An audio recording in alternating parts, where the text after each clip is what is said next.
This thing sucks.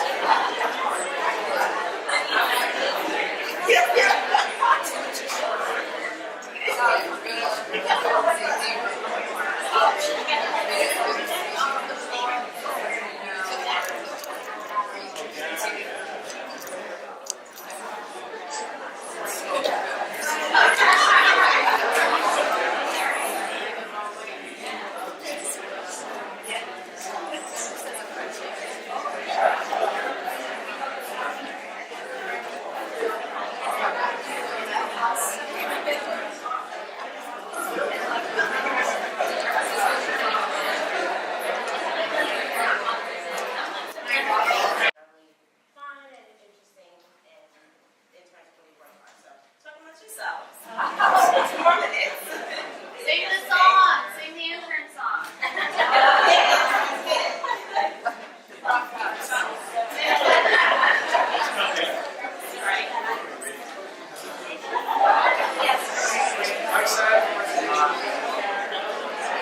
The second topic is diversity, and I'm just going to keep it really brief, and I'm just going to pass it on to the social media team.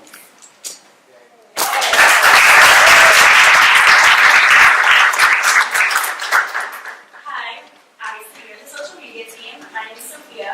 I'm Jordan. I'm Cassie. I'm Charlie. I'm Lauren. We are the social So for our project, we researched and analyzed all the different channels that Scholastic Reading Club has on our social accounts. We kind of compiled a list of suggestions of what we think would benefit the accounts the most, and from our insight from the millennial group, which is definitely one of our target audiences, we put together some information that we thought would really help. So we live in an increasingly digital world, as we all know. So in the last 2 years, the average number of brands that a Facebook user likes has gone up 50%. On Twitter, it has gone up 119%, and on Pinterest, it has gone up 157%. So we're here to help reading clubs take full advantage of this in marketing ourselves on social media and sort of just reaching out to the millennial group and really everyone via social media. So our first channel that we think is best to talk about is Facebook. Obviously, not everyone, most people are very heavily involved in Facebook. If it's the younger audience, if it's even the older audience, everyone has this social networking site where you put information out about yourself, and it's a way of connecting with other people in all aspects of life that you may encounter. So we think that one of our suggestion for the Scholastic Reading Club Facebook is how to find ways to increase interaction with our current and future follower base of over 500,000. So some quick facts is 91% of Facebook users range from the ages of 15 to 34, which is the millennial age, and though that's not our only target market, we think that is a really good market of where we should really start to push more content towards. So one thing I've learned after doing social media for most of the summer is that the teachers and the parents, their best time to be alone, to check their phones and everything, would be in the morning. And we learned that 48% of one of this audience check Facebook when they wake up, which I think is a really important time that we go through. So currently, Reading Club Facebook account posts about club authors. We promote trade books, we promote non-trade books that are going to be in the kits. We post and promote the Junior blog, and anything that's going on, current events, pop culture, history, anything going on in the current day, we like our followers to know because we know that their engagement is the most important. So opportunities for growth, we think, are between 3 different categories. We think that the page will really be best benefited if we've kind of started really only promoting and moved away from entertainment of our audience. So we think if we could go towards that, that would really help. We have a lot of followers, but we don't have as much engagement with those followers as we could. And we definitely want to increase the content that we're putting out and make sure it's very diversified. So a few suggestions we have is, though we do post things from other authors and we do have other accounts, we think that something would be really good is if we kind of caught the interest of everyone and not just posted, hey, look at this book, but hey, this is what our kids have been doing during the summer, and what reading guides are you using, and this is some fun things to do at your classroom ready for back to school. So other things that are considered outside content, but that would really hit hard with our demographic. So we want to promote sweepstakes, deals, giveaways, but we want to do this while creating a crossover within the different channels, where you could say, follow us on Twitter from the Facebook page, and you could win a book box, or you could win this for your children, and kind of a way to get our audience to go to a different platform and without directly moving them to another website, kind of giving them the option if they want to, if they're interested in the content. We definitely want to target our up-and-coming generation, which is millennials, but still keeping on track with the older demographic and those teachers that are still starting to learn to use social media for their classrooms and parents like that. And just to keep up and current, we want to take advantage of Facebook polls and Facebook Live to show that we understand these technologies and we use them to the best of our ability. Facebook also has a lot of different, there's ways to post coupons and giveaways and deals, and we need to take advantage of all the different applications that Facebook has. So I know with e-commerce we've really started doing that, but that's just definitely something to stay current. So paid Facebook posts are the up-and-coming thing for businesses. Because of the algorithms, Facebook has changed where it's completely personal and they want you to first see your friends and your family members and steer away from the business side, which obviously is not great for Scholastic and not great for any business that is very prominent on social media. So it's hard that we have to go towards a paid product, but it's not that expensive, and you can see already Scholastic Facebook has started paying for posts, and our likes have gone from 2 or 3 to 355. And there's so many comments, there's so many shares. Though it's monetary, it's not a huge deal when it comes to this kind of engagement. So next we're going to talk about Instagram. And we'd like to better entice and engage the Instagram generation, which is very strong and growing. So 55% of users range from ages 18 to 29, and then another 28% are from ages 30 to 49. So as you can see, it's a very large group of people, and we would really love to be able to reach out to them. So what Reading Club's currently does on Instagram is we rebrand other authors and teachers. We promote the Judy Newman blog. We also post holiday-themed photos and around current events.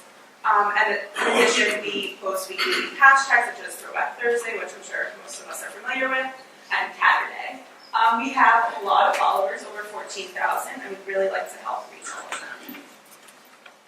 So one of the concerns we have is that we focus most on posting pictures of products. And what people are really looking for is entertainment when they go on social media, Instagram especially.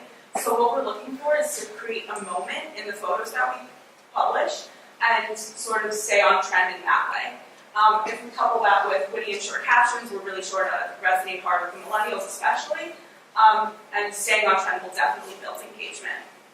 Another thing to note is that we really like to make sure that the account gets verified with a little blue check, which I'm sure you've seen if you follow any celebrities. So we really like to make sure that our audience knows how to find us and knows that we're verified and legitimate. Another concern that we have is that a lot of the stuff we post is very recycled and not diversified enough. So what we really like to do is have various themes to engage the viewers, and have maybe a hashtag campaign or two, give merchandise to winners, and really just encourage our customers who are so loyal to us to post photos so that way they can share their enthusiasm and we can share it with the rest of our followers. So we did a lot of research on what our competitors are doing, and in this photo, Penguin had a scavenger hunt. So you can see they got a bunch of likes, and in their comments you can see that people are very excited about it. Not only that, but Penguin themselves commented interacting with their followers, and if you read what it says step 1 of entering is following them on Instagram. So this approach is two-pronged because they're not only building followers as part of the scavenger hunt, but they're building excitement as a result. Scholastic did this in 2013 with Diary of a Wimpy Kid, which is very popular. So we'd really like to see something similar going forward. Another photo that we found is from HarperCollins. They shared this photo of Flash Stanley, which is very relevant and popular among the younger generation. And really, we just want to drive home that it's very important to have people sharing photos that we can post again. So they also shared this. What you see in the bottom, it was regrammed, which is someone else Instagrams it, and then we post it to our account. So this way, people love getting shared on social media by their favorite companies. It's totally exciting. Hasn't happened to me personally, but that's fine. So we'd really like to see us making use of the free advertising that people are doing if they want to share, if teams want to share a photo of their libraries or of the book box that they get that they're so excited about that they're sharing these photos already. So it's really just us tapping into this and making full use of it. For those who don't know what Twitter is a social media site that allows you users to send and read short 140 character messages. Users can also post videos and retweet other interesting tweets to their own followers. So, our demographic for Twitter are 32% of the users range from 18 to 29, while 29% of the users range from 30 to 49. In our current Twitter activity, we tweet a lot of authors, teachers. We promote the Judy Newman blog, as well as post tweets around national holidays and events. And we have weekly hashtags like Waiting on Wednesdays, where teachers post their highly anticipated releases of new books. And our current following, we currently follow 1,700 people, and we have roughly around 3,000 followers. So there's a lot of room for improvement to gain more followers. So some quick suggestions that can be easily done is if you see on the right-hand side, our Scholastic Twitter name is Scholastic Club, as well as our Twitter handle. If we change either or to Scholastic Reading Club, that will help teachers and parents identify with us a lot easier. And if we verify our account, they will also know that Scholastic Reading Club is different from the Scholastic corporate account, and that we are directly responsible for the happiness of the book lovers.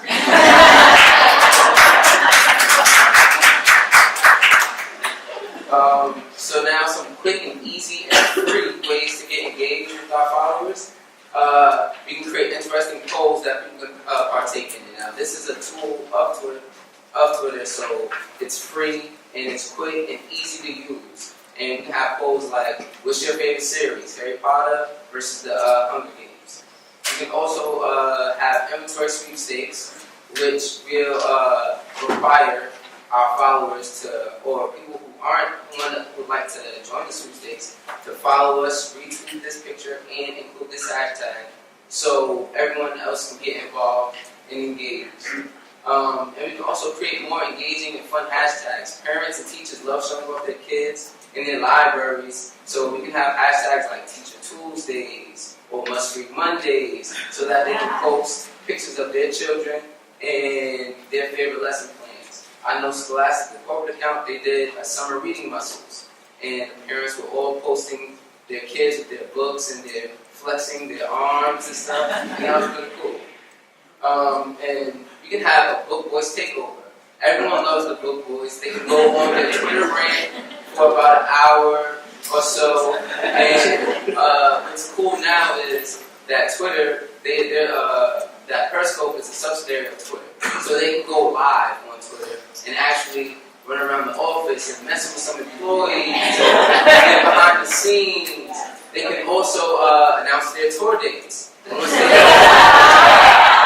go on tour, they can give live footage of what's actually going on in the classroom, put kids on the video, and that would get a lot of other schools involved and more teachers engaged. As well as this would help better promote the Judy Newman blog, so that users can go to the Judy Newman blog to look for full-length videos. You can also create something called Twibbins. Twibbins are icons that attaches to your profile picture, and this is to help support certain brands or campaigns. For example, when that tragedy happened in Paris, a lot of people were hashtagging Pray for Paris, and there was a Twibbin where they put the flag over your icon. You just overlays your icon. Or when the Black Lives Matter campaign goes on, you have that same Twibbin where it says Black Lives Matter in the corner. Now, we can easily do this for our Green Apple red apple, golden apple teachers. And the cool thing about the twibbons are, once you click the user profile, the twibbon kind of like shines, it's kind of so it looks cool. And when you click on the twibbon, it actually directs you to other people who have that same twibbon. So golden apple teachers can get more engaged on a Twitter activity, as well as retweet our account and get other teachers involved. And the good thing about Twitter is it's quick and easy to join the conversation. All you have to do is search a certain tweet like that relates to Scholastic Reading Club, like the book box or back to school. And all we have to do is just click and mention whoever tweets about these specific word searches. And that would really help people know that we're personable, and it gives us our personality, it shows a personality that we all, and it's just let us relatable.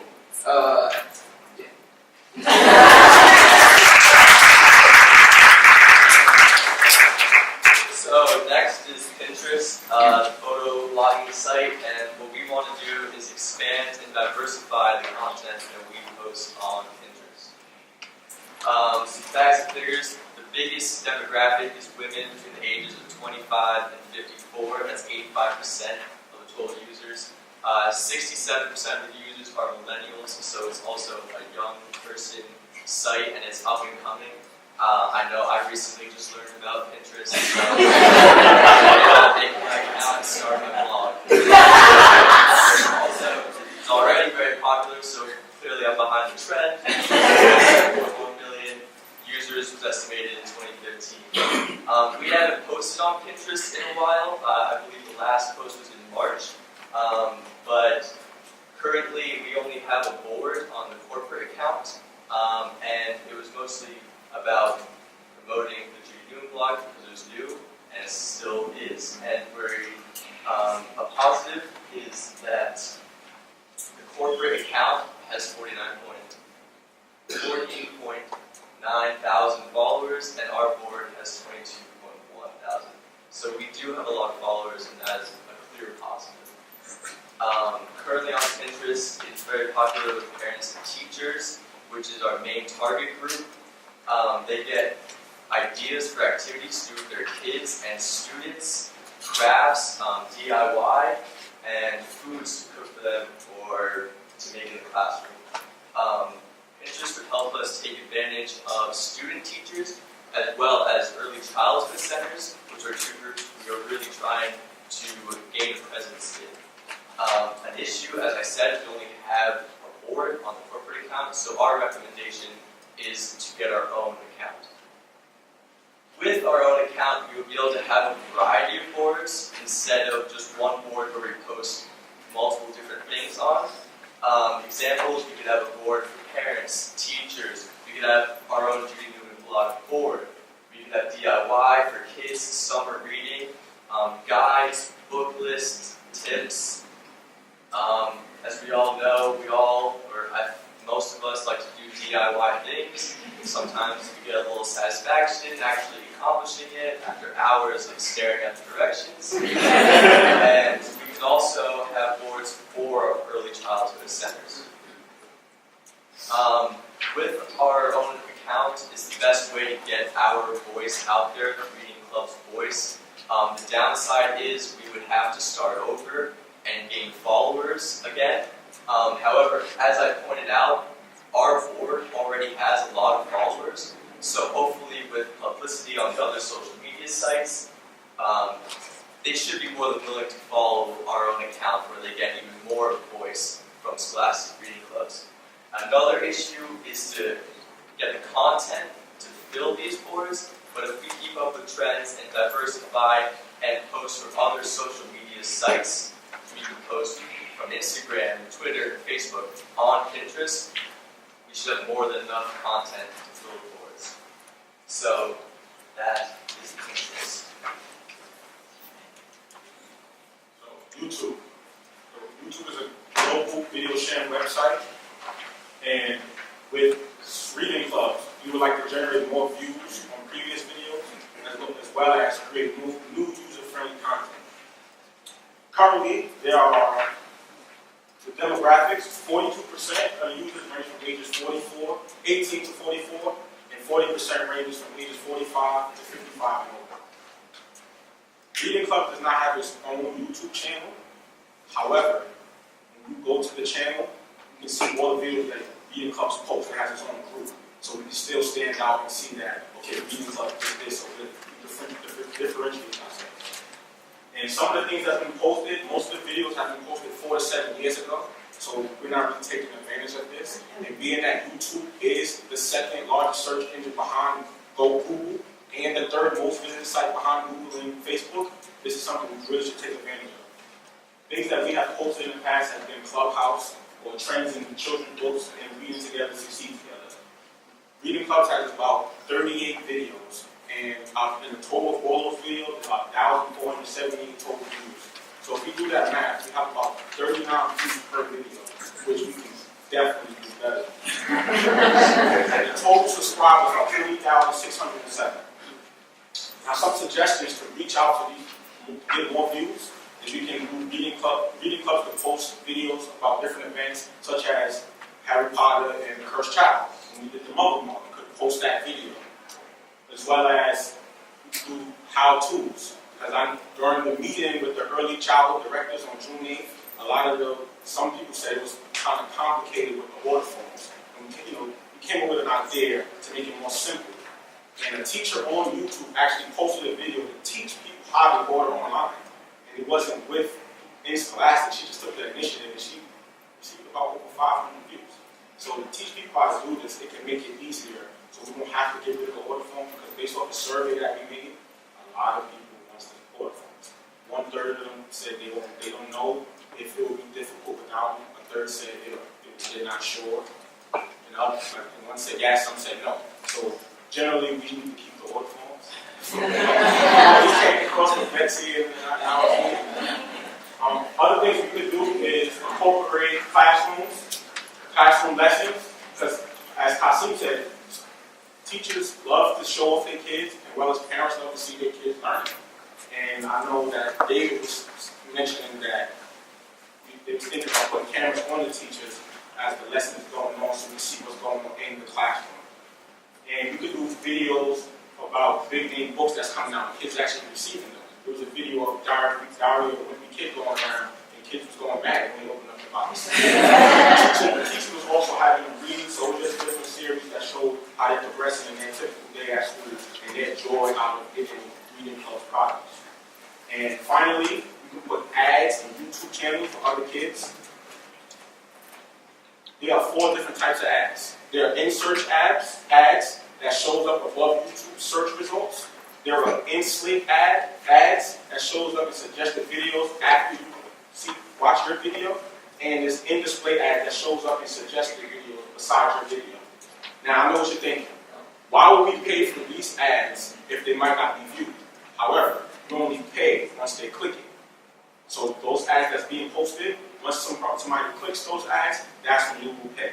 And our last ad is in-stream ads, which are the ads that show before the person watches the video. So show of hands, how many people actually watch the ads or skip them? How many people skip them? And that's the beauty of it. You're not charged if somebody skips your video. You actually have to watch the whole video, and then that's when you're charged as an ad. So the ads are about 10 to 30 cents per view or per click, which is fairly cheap. And you get to pick who you want to target your audience. You can target by location, by gender, by age, such as the Muggle Mall. We could target by searching. If people search Harry Potter, that can pop up. The video to my Muggle Mall can pop up. Or if people search how to do fashion models.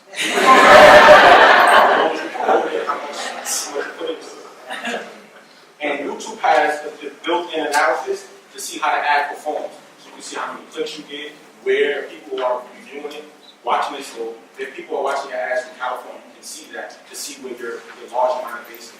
And you can also promote more than one ad to see which is doing best.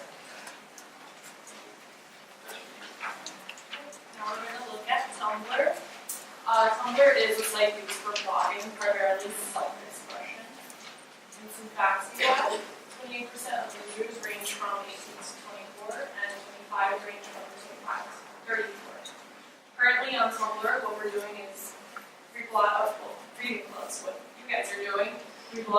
posts and books about authors through blogging, posts about books and authors, promoting the Judy Newman blog, and sharing posts from other social media outlets like Facebook and Twitter. We thought about the future of Reading Club's Tumblr, and we came to the conclusion that it shouldn't be of high priority, simply because of these reasons here. Some brands just aren't as successful as others. For example, fashion blogs and entertainment blogs are really popular on Tumblr, like Vanity Fair, Vogue, College Humor, and Huffington Post. Content isn't as appealing to users of the younger crowd.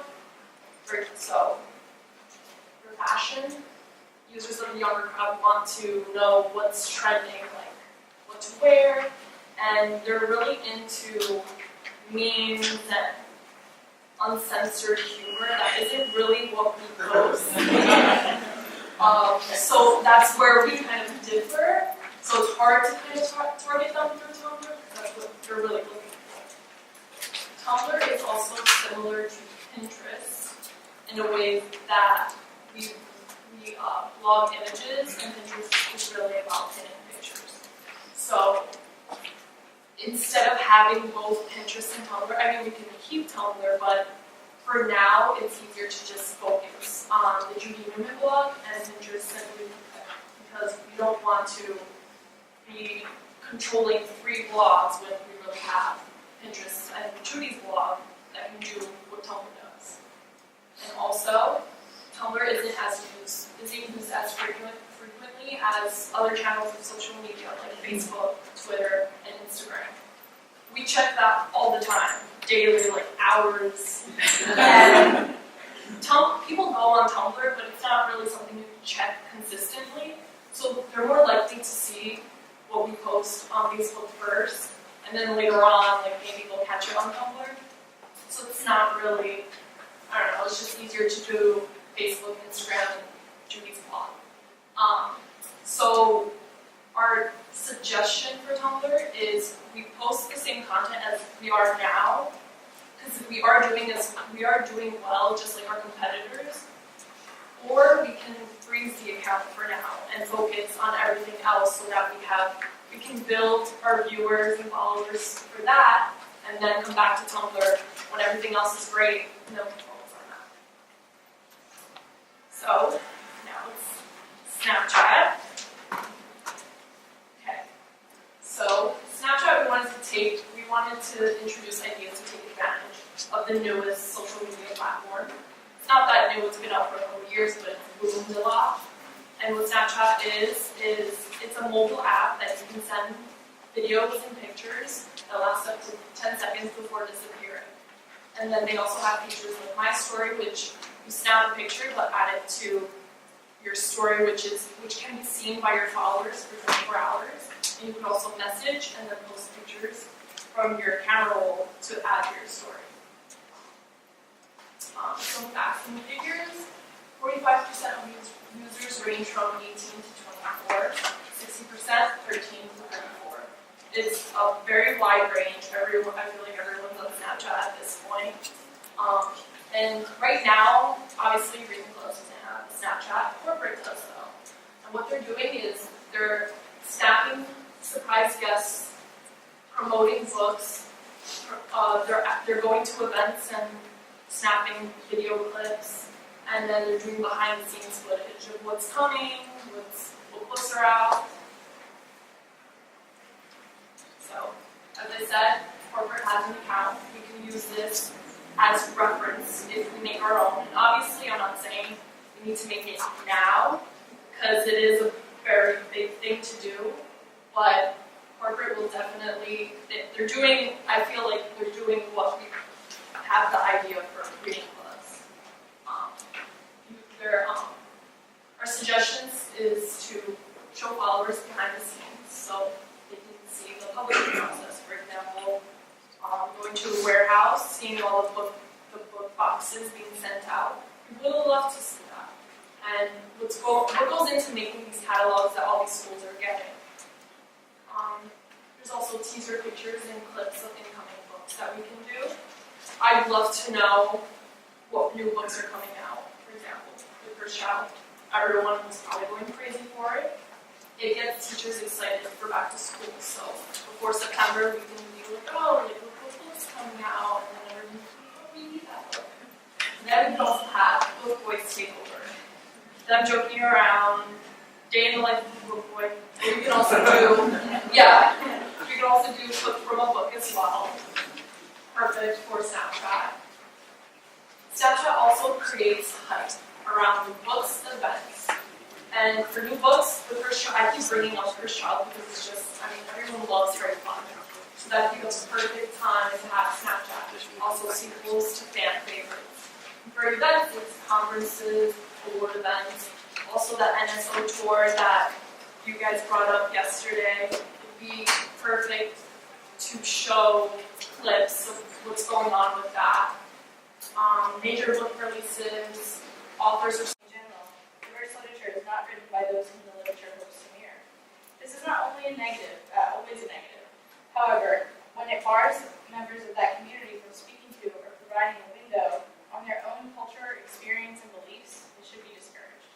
Accuracy. Show accuracy in the depiction of a culture, sexuality, religion, disability, or socioeconomic status without relying on harmful stereotypes or tropes. While some cliches while some cliches are sometimes unavoidable, it is possible to create characters with certain backgrounds without relying on harmful stereotypes or tropes. Like such as aliens based off of negative stereotypes about people of color, the absent parent, or the sassy gay or black restaurant. These are small examples, but they're just as harmful as the rest. It is also important that these diverse characters are not relegated to a single genre. Diverse literature is frequently historical, and while that is important in its own right, children want to see themselves and others reflected in all genres, from mysteries and fantasy to everyday life stories. Portray the character as a three-dimensional, fully fleshed out person. As I mentioned before, it isn't enough for the characters to be in the book. They must come off as relatable. These characters must have one personality full of strengths, flaws, and a life outside the plot, the character, and or government. Now, intersectionality can be seen as sort of a complement to the idea of building a three-dimensional character. And intersectionality is defined as the interconnected nature of social categorizations, such as race, class, and gender, as they apply to a given individual or group. And the key term of this idea is the concept of interconnectedness, that the elements of the person are so intertwined that it's impossible to separate one from another. This involves creating a multifaceted character with larger concepts that can define a person. And an issue with books that feature diverse characters can be that they fall into the trap of just one thing, either just their race, or just their sexuality, or just their disability. However, these identities in the real world are not mutually exclusive, and the overlapping that happens in the world that these kids see around them should occur in books as well. People aren't limited to being one entity, and so there should be characters. So I would like to take a minute to talk about some diversity statistics, both from American public schools and the reading clubs that we establish. We based a number of our findings on these recent classroom demographic statistics and projections. And as you can see in our first chart, the percentage of minority students in public schools has grown significantly in the past 10 years, and it's expected to maintain to over the coming decade. For example, take 2014, that was the first year in which students of minority groups actually outnumbered white students in the classroom. It's clear that schools are becoming more diverse and that children of many different cultural backgrounds are interacting with literature and educational materials. By contrast, our second chart on the right, compiled with data from the New Book Books, shows that the number of children's books with multicultural content has remained largely the same for the past 20 years. Around 10% of all published titles could be considered diverse, and that number is strikingly consistent compared to the radical change taking place with regards to cultural demographics in American schools. The disconnect between classroom demographics represented in the media is apparent and it must be rectified. So to understand Scholastic's position and progress on diversity, we broke down some of the September 2015 catalogs. In terms of our percent of books that feature diverse characters, the average was 10%. That 10% was just the average of the past 2 decades, which will trade in the previous slide. With that being said, we should strive to be a leader when it comes to the diversity in our offered books, and not just be on par with the industry's average. In our Honeybee, Firefly, and Seasalt catalogs, when we only look at books that have humans as a primary protagonist, so not including books that have animals or robots, as many children's books do, that percentage jumps to 34%. That average jumps to 34%, which is much better, obviously. Which is about all diversity shown in these books were ethnicity or race, so none of the other categories that define diversity. In the TAB and teen catalogs, more areas of diversity were shown, including disabilities with physical and neurodiverse, and sexuality. But TAB only contains 16.5% diversity, while teens contain 5% diversity. So again, there's major room for improvement. Another important aspect of diversity that we should strive to attain is diversity of our authors and illustrators. To truly understand another person's perspective and experiences, whether they be LGBTQ, Muslim, Korean, autistic, or deaf, we need books whose authors give us first-hand accounts on their lives and experiences. In our September catalogs, 3% of our authors and illustrators were diverse. In our So again, that's not very high. And we can say that 90% of our authors and illustrators were not diverse. Reading Clubs is in this unique position to reach educators, children, and parents around the world. So we need to progress and better our diversity as a whole.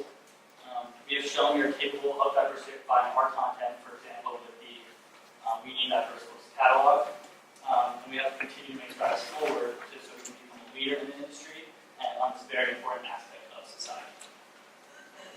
So on top of the obvious social and moral obligations, there's also potential to boost sales that comes with diversification. So as a children's book publishing company, it would make sense that this sort of generally represents your market.